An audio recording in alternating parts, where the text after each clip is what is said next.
Well, hi everybody. It's been a lovely week here and the flowers here are really getting going now.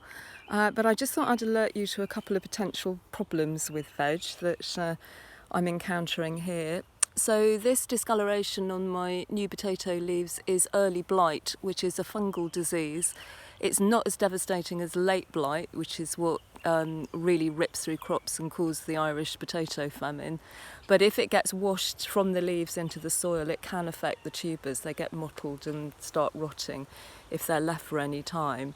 If I pull some of these up, I did yesterday, I can see the potatoes are still fine.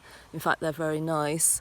But what I don't want to happen is if there's further rain, which we are forecast, it could get washed into the soil and start damaging them. So what I need to do here is either start harvesting them more rapidly or cut off the affected foliage and hope for the best for the rest, or you can just cut down the whole lot, take all the foliage off because they're quite well developed now, and then the tubers in the ground are safe from any fungus being washed further down into it.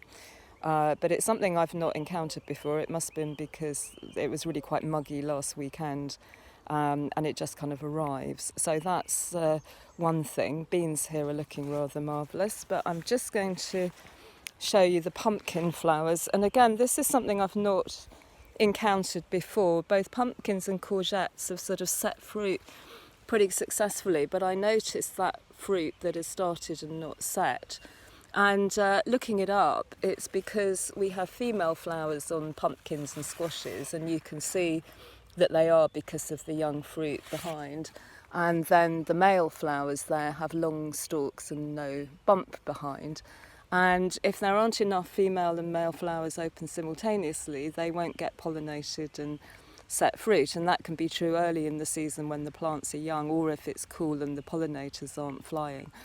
So I'm just going to now keep more of an eye. I must have been lucky in the past that they all just got pollinated.